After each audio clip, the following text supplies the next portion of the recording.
A solid disk, mass 0.5 kilograms and radius 0.14 meters, is spinning on an axle through its center of mass at a rate of 17 radians per second, when a solid sphere, mass 0.8 kilograms, radius 0.09 meters, is released.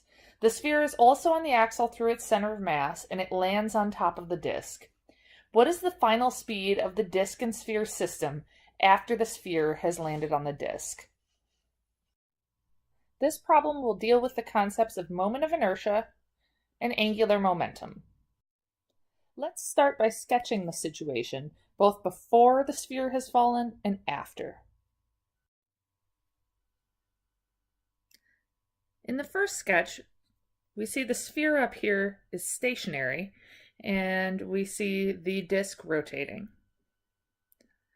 Then after the sphere is released, we see that the sphere and disk eventually are rotating together at the same angular speed.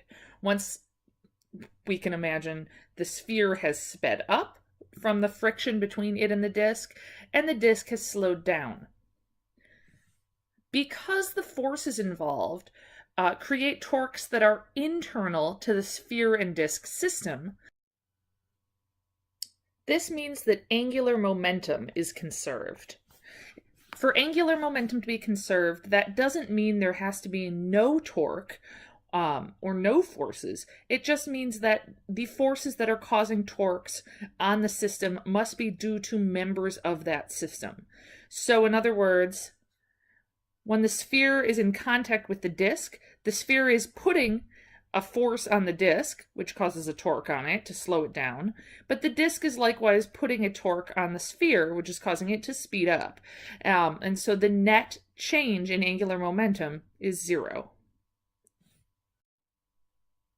Angular momentum being conserved means that our initial angular momentum is equal to our final angular momentum.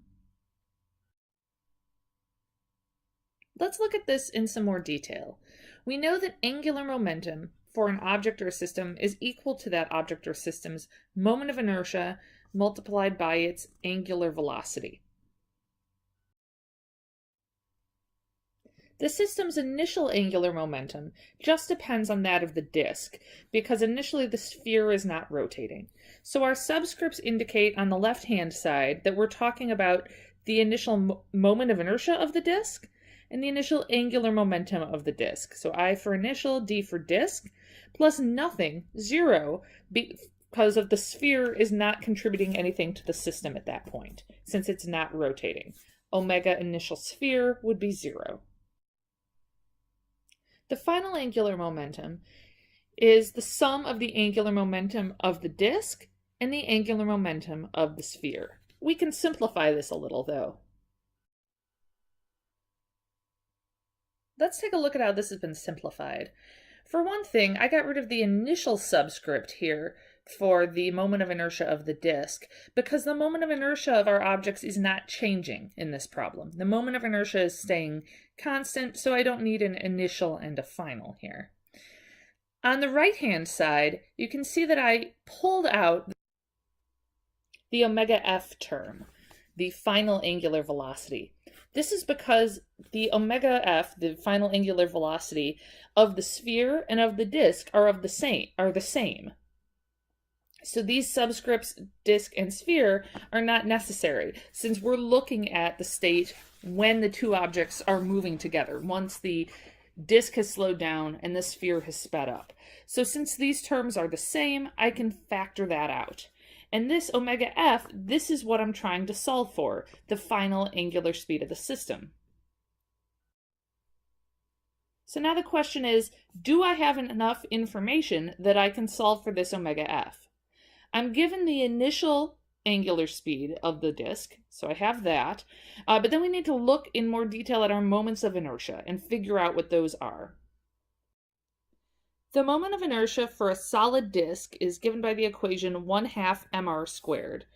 We know this mass of the disk and this radius of the disk, so we can calculate its moment of inertia.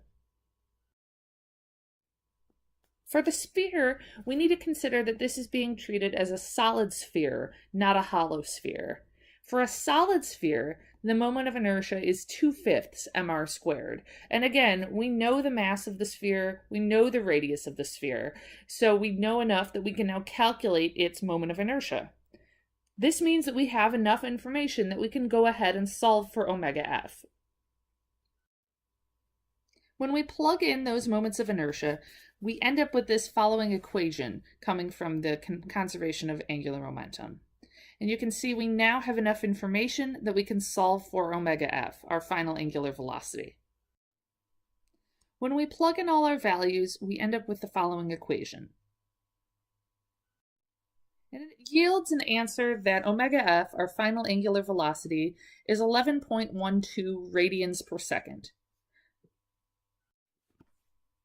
Let's look at our final answer of 11.12 radians per second.